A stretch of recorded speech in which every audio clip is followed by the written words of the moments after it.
Welcome DCP Rajshekhar आजाद, welcome. अच्छा इंतजाम किया है तुमने, लेकिन कोई फायदा नहीं होने वाला। अपनी सरकार का पैसा बर्बाद कर रहे हो तुम। ये special officers, special cell, tight security, waste, total waste.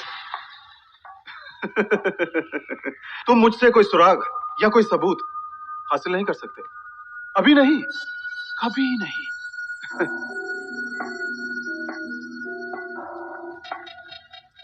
क्योंकि तुम्हारी ताकत की हद सिर्फ इन सलाखों तक है, लेकिन मेरी ताकत की हद जहां तक तुम सोच भी नहीं सकते वहां तक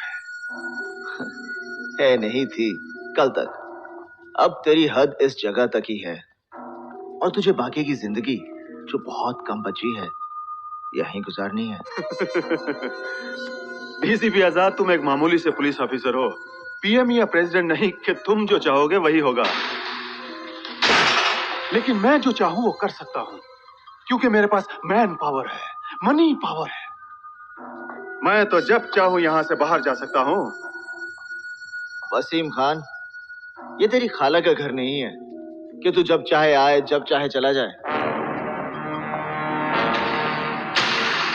यहां से बाहर जाना तो दूर, मेरी मर्जी के बिना तू सांस भी नहीं ले सकता। I can! मैं कुछ भी कर सकता हूं।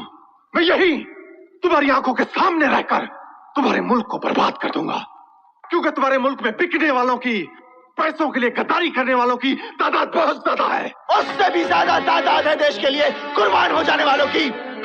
चाहे हमें एक वक्त की रोटी ना मिले, बदन पे कपड़े ना हो, सर पे छत ना हो, लेकिन जब देश की आन की बात आती है तब हम जान की फांसी लगा देते हैं। और ये बात हम तुम्हें कितनी बार बता चुके हैं, 65, 71 और कारगिल में भी। भूल गए? कुछ नहीं भूले हैं हम। तुम लोगों का दिया हुआ एक एक जख्म अभी तक हरा है, और इसलिए हमने फैसला किया है कि तुम लोगों के साथ सरहद पर नहीं लड़ेंगे हम। अब हम भीतर घुसकर हिंदुस्तान के टुकड़े टुकड़े करेंगे।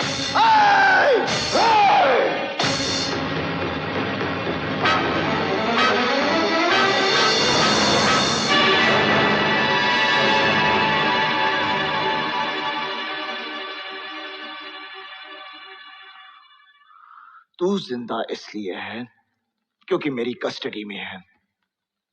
हम हाथ मिलाना भी जानते हैं, हाथ उखाड़ना भी।